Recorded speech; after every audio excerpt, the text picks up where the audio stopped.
नमस्कार, मैं हूं अनुराधा प्रसाद।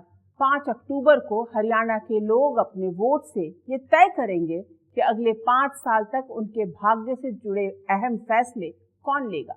खुली आंखों से देखने पर ऐसा लग रहा है कि हरियाणा में सीधी लड़ाई कांग्रेस और बीजेपी के बीच पर है, पर क्या माइक्रोस्कोप से भी यही तस्वीर दिखेगी? ये एक बड़ा सवाल है। क्या बागी नेता बड़े दलों का खेल नहीं बिगाड़ेंगे? क्या हरियाणा की राजनीति में दशकों तक वर्चस्व रखने वाले खानदान हाशिए पर पहुंच गए हैं? इतिहास गवाह है कि हरियाणा की धरती सबका इम्तिहान लेती है। यहाँ की सियासी पिच पर कोई भी और कभी भी आउट हो सकता है। दिग्गज ताऊ देवीलाल को 3 बार हार का मुंह देखना पड़ा था। जोड़ तोड़ की राजनीति के वाइस चांसलर कहे जाने वाले चौधरी भजन लाल को एक रिटायर्ड अफसर ने चुनाव में हरा दिया था। सुषमा स्वराज जैसी तेज तर्रार नेता को भी करनाल में 3 बार हार का सामना करना पड़ा था। भूपेंद्र सिंह हुड्डा और उनके पुत्र दीपेंद्र हुड्डा को भी रोहतक की जनता झटका दे चुकी है। हरियाणा के लोगों की पसंद और नापसंद को लेकर भविष्यवाणी करना बहुत मुश्किल काम रहा है। इस बार हरियाणा में 2 करोड़ 2 लाख से अधिक वोटर हैं, जिनमें से 94 लाख युवा वोटर हैं, जिनकी उम्र 18 साल से 39 साल के बीच है। युवा वोटरों में बहुत से ऐसे भी होंगे जिन्हें प्रदेश की राजनीति का मूल चरित्र पता नहीं होगा। हरियाणा की राजनीति में ऐसे ऐसे प्रयोग हुए हैं जिन्हें सुनकर आश्चर्य होता है कि क्या वाकई ऐसा हुआ होगा। हरियाणा की मिट्टी में परिवारवाद की राजनीति भी जमकर फली और फूली। ताऊ देवीलाल के पुत्र प्रेम की तुलना तो कभी कभी महाभारत के धृतराष्ट्र से भी की जाती है। ऐसे में आज मैंने आपका परिचय हरियाणा की राजनीति के पुराने मिजाज से कराने का फैसला किया है, जिससे समझा जा सके कि वहां का सत्ता चरित्र कैसा रहा है, वहां के नेता किस सोच के साथ रिश्ता जोड़ते और तोड़ते रहे हैं। हरियाणा के नेताओं ने कुरुक्षेत्र की जमीन से दिए गए श्री कृष्ण के गीता के ज्ञान को किस तरह से ग्रहण किया। इतिहास के पन्नों को पलटते हुए आज ऐसे ही सवालों के जवाब जानने की कोशिश करेंगे अपने खास कार्यक्रम हरियाणा का सत्ता चरित्र में।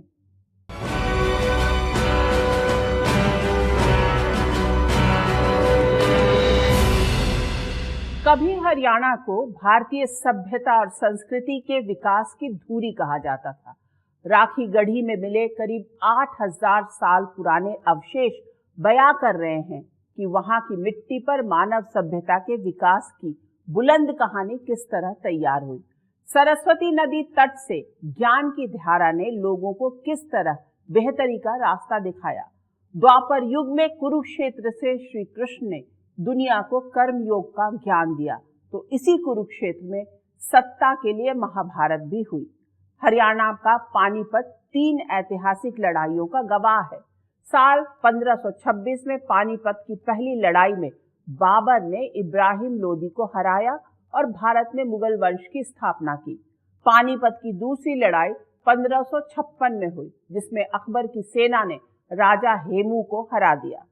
साल 1761 में पानीपत की तीसरी लड़ाई अहमद शाह अब्दाली और मराठों के बीच हुई। इसमें मराठों को हार का सामना करना पड़ा। अहमद शाह अब्दाली के वापस लौटने के बाद इस क्षेत्र पर सिखों का कब्जा हो गया। बाद में इस क्षेत्र में अंग्रेजों का दखल बढ़ा। साल 1857 की क्रांति का एक बड़ा केंद्र अंबाला छावनी भी रही। समय चक्र के साथ हरियाणा अपने तरीके से आगे बढ़ता रहा। आजादी की लड़ाई में हरियाणा के पंडित नेकी राम शर्मा और पंडित श्री राम शर्मा ने कांग्रेसी कार्यकर्ताओं की नई पीढ़ी तैयार की, पर इस क्षेत्र के नेताओं के बीच वर्चस्व की लड़ाई भीतर खाने चल रही थी। वो साल 1923 का था। रोहतक के चौधरी लालचंद, हिसार के लाला जवाहरलाल भार्गव और चौधरी छोटू राम ने मिलकर यूनियनिस्ट पार्टी बनाई। उस दौर में अलग हरियाणा राज्य का विचार भी सामने आया। शुरुआती दौर में कांग्रेस और यूनियनिस्ट पार्टी के बीच संघर्ष रहा। देश आजादी की ओर बढ़ रहा था। जब संविधान सभा बनी तो उसमें हरियाणा की दमदार मौजूदगी दिखी। ठाकुर दास भार्गव, चौधरी सूरजमल, लाला अचिंत राम, चौधरी रणवीर सिंह जैसे हरियाणा के लोगों ने कई गंभीर मुद्दों पर संविधान बनाने में अहम योगदान दिया। आजादी के बाद आज का हरियाणा पंजाब प्रांत का हिस्सा बना, लेकिन अलग हरियाणा राज्य की मांग दिनों दिन तेज हो रही थी। आखिरकार भारत के नक्शे पर 1 नवंबर 1966 को अलग राज्य के रूप में हरियाणा वजूद में आया। ये तो रहा हरियाणा का एक छोटा सा परिचय, लेकिन हरियाणा की राजनीति में कितने रंग हैं, इसका ट्रेलर हरियाणा के अलग राज्य बनने के बाद पहले ही विधानसभा चुनाव में दिख गया। हरियाणा की राजनीति को वहां के बड़े सियासी खानदानों को जाने बिना समझना मुश्किल है। इस लिस्ट में हुड्डा, चौटाला, बंसीलाल, भजनलाल और सर छोटू राम का खानदान शामिल है।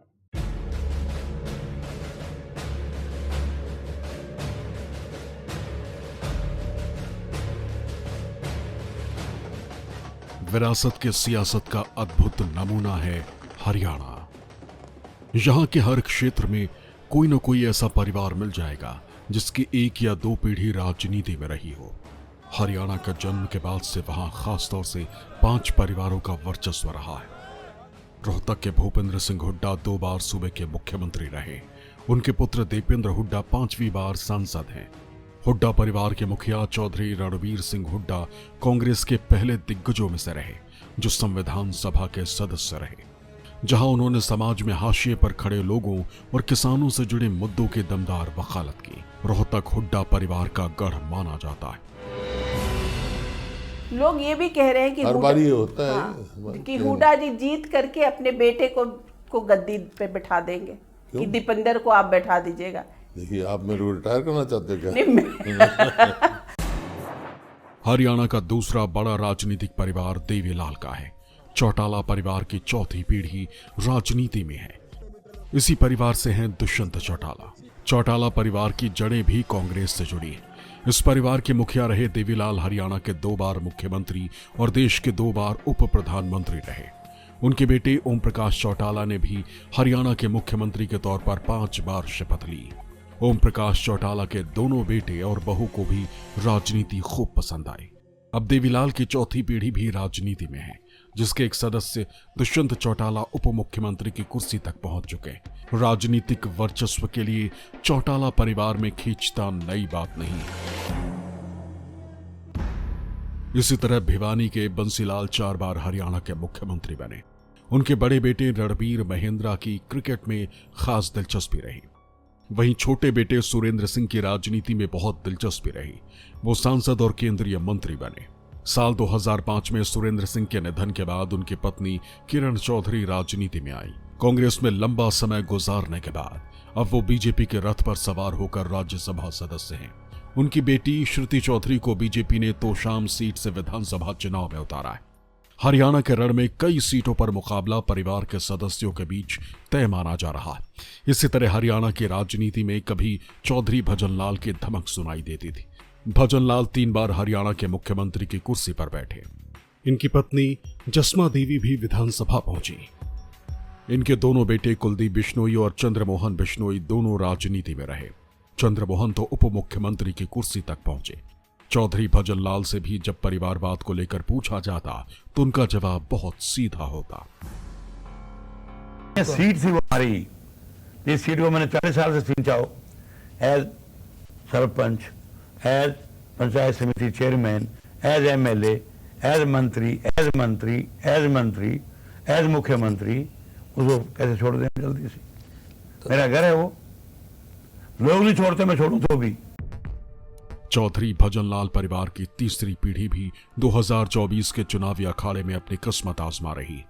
इसी तरह जाट समुदाय में सर छोटू राम का नाम बहुत अदब से लिया जाता है।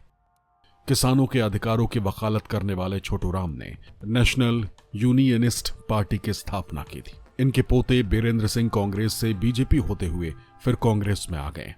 बीरेंद्र सिंह के पुत्र ब्रिजेंद्र सिंह भी राजनीति में हैं। शुरू से ही हरियाणा पॉलिटिक्स परिवारवाद से प्रभावित होती रही और आज भी चुनावी अखाड़े में विरासत की सियासत आगे बढ़ाने की कोशिश करती नई पीढ़ी दिख रही है। हरियाणा की राजनीति में हुड्डा, चौटाला, बंसीलाल, भजनलाल और वीरेंद्र सिंह परिवार का दखल रहा है। इन 5 खानदानों की 3 पीढ़ियां हरियाणा के जन्म के बाद से वहां के सत्ता चरित्र का गवाह रही हैं। हरियाणा के पहले मुख्यमंत्री बने भगवत दयाल शर्मा। तब हरियाणा कांग्रेस में कई गुट सक्रिय थे। साल 1967 में पहला विधानसभा चुनाव हुआ। तब हरियाणा में विधानसभा की 81 सीटें थी, जिनमें से 48 पर कांग्रेस उम्मीदवार जीते। भारतीय जनसंघ के खाते में 12 सीटें आईं। निर्दलियों की संख्या 16 थी। चुनाव के बाद भगवत दयाल शर्मा ने मुख्यमंत्री के रूप में शपथ ली, पर सत्ता के लिए खुलकर लंगड़ी मारने का खेल शुरू हो गया। हफ्ते भर में ही 12 कांग्रेसी विधायकों ने पाला बदल लिया और भगवत सरकार गिर गई। निर्दलीय विधायकों ने संयुक्त मोर्चा नाम से एक पार्टी बना ली, जिसकी अगुवाई कर रहे थे राव वीरेंद्र सिंह। संयुक्त मोर्चा की छतरी तले जोड़ तोड़कर 48 विधायक जमा कर लिए गए और मुख्यमंत्री बने राव वीरेंद्र सिंह। सत्ता के लिए एक दूसरे को लंगड़ी मारने का ऐसा खेल शुरू हुआ जिसने पूरे देश को सन्न कर दिया। उसी साल विधानसभा चुनाव में हसनपुर सीट से चुने गए गयालाल। सत्ता की चाह में गयालाल 9 घंटे के भीतर ही 2 बार उन्होंने पाला बदला। संभवतः इसके बाद ही भारतीय राजनीति के शब्दकोश में जुड़ गया शब्द आया राम गया राम। राव वीरेंद्र सिंह की सरकार भी बहुत मुश्किल से 241 दिन ही चल पाई। ऐसे में उस दौर में हरियाणा के सत्ता चरित्र को समझना बहुत जरूरी है।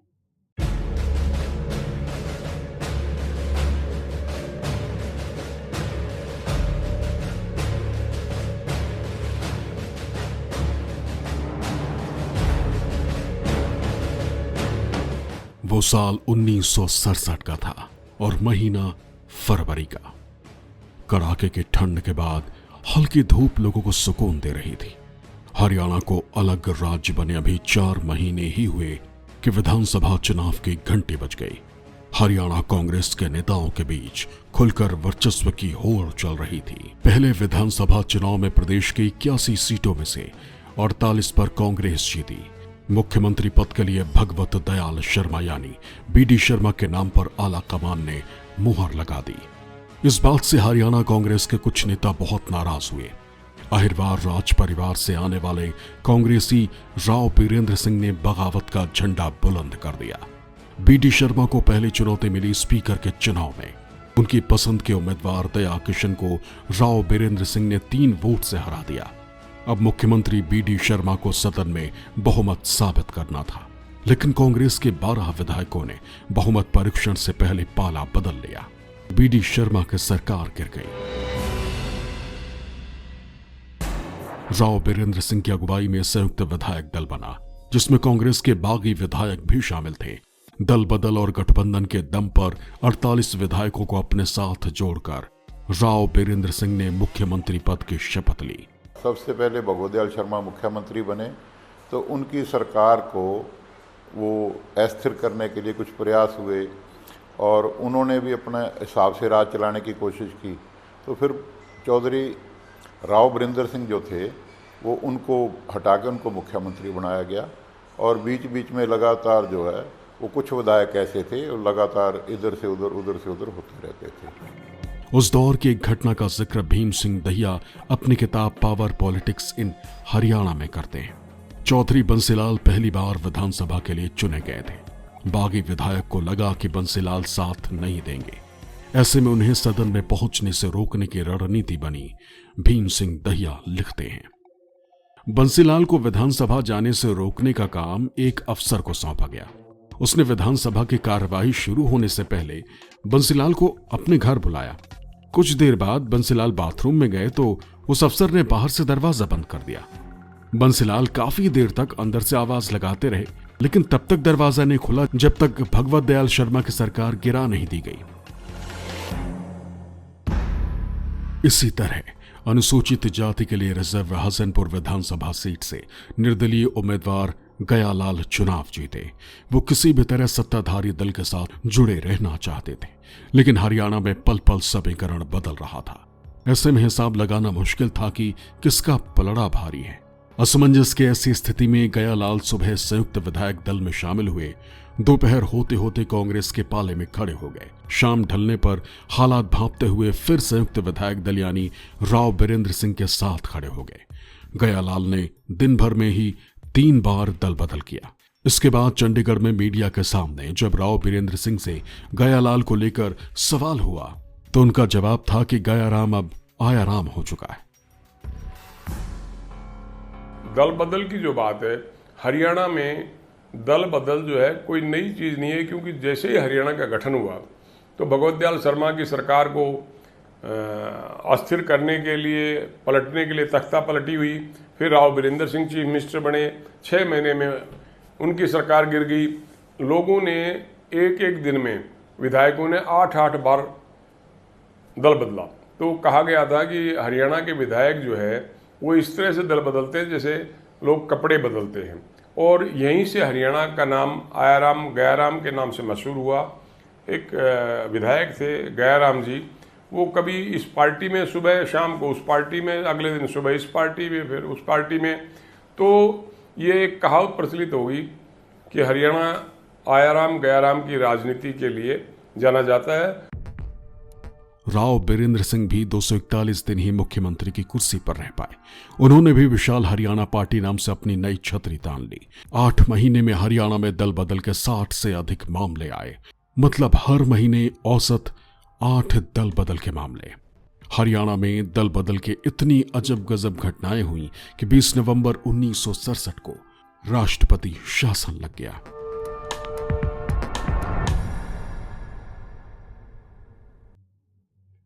हरियाणा की पहली विधानसभा सिर्फ 9 महीने में ही भंग हो गई। साल 1968 में दूसरी विधानसभा चुनाव की घंटी बजी। तब हरियाणा कांग्रेस में 3 गुट एक्टिव थे। एक भगवत दयाल शर्मा का, दूसरा देवीलाल का, तीसरा रामकृष्ण गुप्ता का। राव वीरेंद्र सिंह विशाल हरियाणा पार्टी नाम से एक नया राजनीतिक दल बना चुके थे। कांग्रेस की सबसे बड़ी चिंता पार्टी के भीतर गुटबाजी रोकने की थी। ऐसे में कांग्रेस ने हरियाणा में अपने कई वरिष्ठ नेताओं को चुनावी अखाड़े से दूर रखने का फैसला किया। इसमें भगवत दयाल शर्मा, देवीलाल, रामकृष्ण गुप्ता जैसे कई नेता शामिल थे। लेकिन देवीलाल अपने बड़े बेटे ओम प्रकाश चौटाला को एलानाबाद से टिकट दिलाने में कामयाब रहे। चुनाव में सबने अपने तरीके से समीकरण बैठाने की कोशिश की। चुनाव के नतीजे आए तो कांग्रेस को 48 सीटों पर कामयाबी मिली। मुख्यमंत्री की कुर्सी के लिए ऐसी खींचतान चली कि मामला दिल्ली पहुंच गया। ऐसे में गुलजारी लाल नंदा ने मुख्यमंत्री पद के लिए चौधरी बंसीलाल का नाम आगे बढ़ाया। कुछ घंटे बाद कांग्रेस अध्यक्ष एस निजलिंगप्पा की अध्यक्षता में कांग्रेस विधायक दल की बैठक हुई, जिसमें बंसीलाल के नाम पर फाइनल मुहर लग गई। कहा जाता है कि बंसीलाल गुलजारी लाल नंदा को अपना गुरु मानते थे। मुख्यमंत्री बनने के बाद भिवानी के बंसीलाल ने ऐसी राह पकड़ी जिससे कुछ समय के लिए सूबे में जोड़ तोड़ की राजनीति किनारे लग गई। प्रदेश को विकास और बदलाव के हाईवे पर ले जाने की कोशिश होने लगी।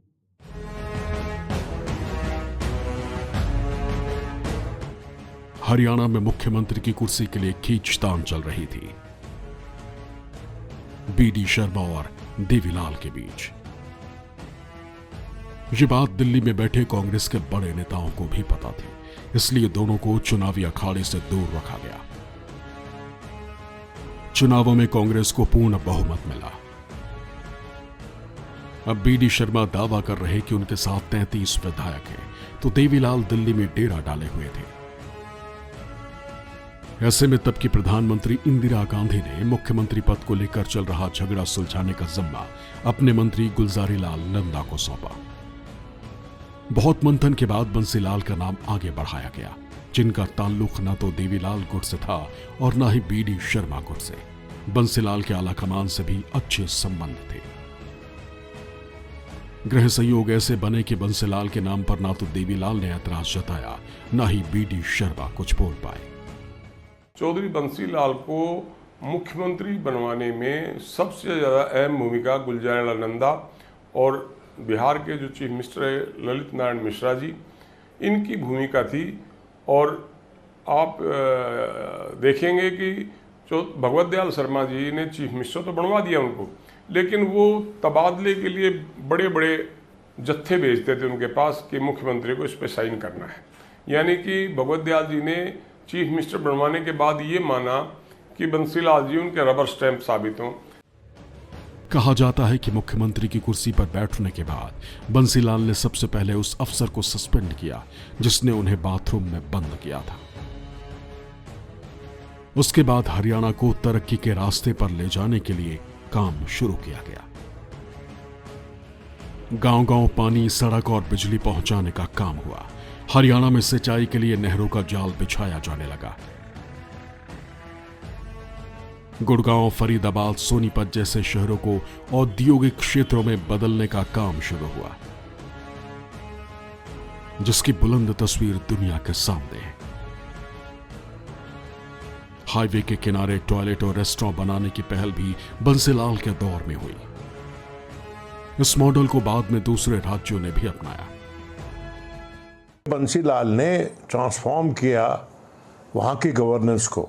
बंसीलाल बहुत मजबूत नेता थे और मजबूती उनको कहां से मिलती थी? जनता के समर्थन से। उसको ज्यादा प्रभावशाली उन्होंने अपने नेतृत्व के चलते सरकार में किया। बंसीलाल की छवि एक कड़क प्रशासक की रही। उनके दौर में हरियाणा में दल बदल और राजनीतिक उथल पुथल कल की बात हो गई। पहली पारी में उनकी छवि हरियाणा का विकास पुरुष की बनी, लेकिन दूसरी पारी में उनकी छवि खलनायक की बनने लगी। सबसे अधिक निराश तो सूबे में गेहूं की खेती करने वाले किसान थे। गेहूं की सरकारी खरीद दर बहुत कम थी। ऐसे में किसान सीधा मंडियों में जाने लगे। ऐसे में अफसर किसानों से जबरन सरकारी रेट पर गेहूं तुलवाने लगे। मतलब किसानों से जबरन गेहूं लिया जाने लगा। इमरजेंसी के दौरान जब इंदिरा गांधी ने बंसीलाल को दिल्ली बुलाया तो मुख्यमंत्री की गद्दी वो अपने खासम खास बनारसी दास गुप्ता को सौंप कर गए। बनारसी दास गुप्ता भले ही मुख्यमंत्री की कुर्सी पर थे, लेकिन फैसला दिल्ली में बैठे बंसीलाल ही ले रहे थे। चौधरी बंसीलाल के बारे में एक बात का जिक्र करना जरूरी है। मुख्यमंत्री बनने के बाद वो बिना प्रेस किए कपड़ों में दिखते थे। अगर कोई इस बारे में उनसे कुछ कहता तो सहज भाव से कहते थे कि क्या बिना प्रेस किए कपड़े पहनने पर आप मुझे मुख्यमंत्री नहीं मानेंगे। बंसीलाल को जब पहली बार मुख्यमंत्री बनाने का फैसला हुआ था, तब के हरियाणा के राज्यपाल वीएन चक्रवर्ती दिल्ली में थे। अचानक उनकी तबीयत खराब हो गई। ऐसे में राज्यपाल ने बंसीलाल को दिल्ली में ही मुख्यमंत्री पद की शपथ दिलाई। बंसीलाल अपने तरीके से हरियाणा को चला रहे थे और उनके विरोधी अपने तरीके से सियासत हासिल करने के लिए हाथ पैर मार रहे थे। समय चक्र आगे बढ़ा।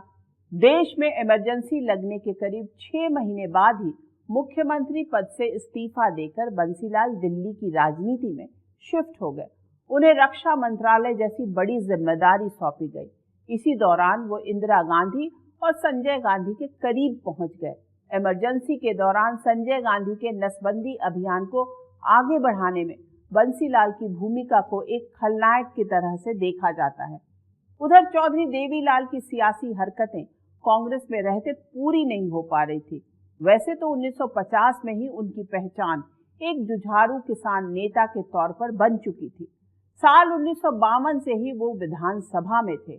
अलग हरियाणा राज्य बनने के बाद भी उन्हें बड़ा राजनीतिक आसमान नहीं मिला। ऐसे में 1971 में देवीलाल ने कांग्रेस से किनारा कर लिया और 1972 में हरियाणा चुनाव में देवीलाल ने कांग्रेस के 2 दिग्गजों को निर्दलीय चुनौती दी, जिनमें से एक थे बंसीलाल और दूसरे भजनलाल, लेकिन उन्हें कामयाबी नहीं मिली। इमरजेंसी के बाद देवीलाल जनता पार्टी में शामिल हो गए। पूरे देश में कांग्रेस के खिलाफ हवा चल रही थी। हरियाणा में चुनाव हुए तो जनता पार्टी ने सूबे की 90 विधानसभा सीटों में से 75 सीटें जीत ली। चौधरी देवीलाल ने पहली बार मुख्यमंत्री पद की शपथ ली। उनकी सरकार में एक 25 साल की लड़की ने बतौर कैबिनेट मंत्री शपथ ली। वो थी सुषमा स्वराज। देवीलाल धुन के पक्के थे। एक बार जो ठान लिया उसे पूरा किए बिना चैन से नहीं बैठते थे। उन्हें एक शख्स से हिसाब बराबर करना था और वो थे बंसीलाल। इमरजेंसी के बाद कांग्रेस जमीन पर थी और कांग्रेसी नेताओं के खिलाफ आए दिन नए नए मामले सामने आ रहे थे। हरियाणा युवा कांग्रेस के फंड में गड़बड़ी के लपटें सूबे के पूर्व मुख्यमंत्री बंसीलाल तक जा रही थी। ऐसे में इस केस में बंसीलाल की भी गिरफ्तारी हुई। उन्हें पुलिस हथकड़ी पहनाकर भिवानी की सड़कों पर खुली जीप में बैठाकर कोर्ट ले गई। कहा जाता है कि बंसीलाल को हथकड़ी लगवाकर देवीलाल ने अपना हिसाब बराबर कर लिया।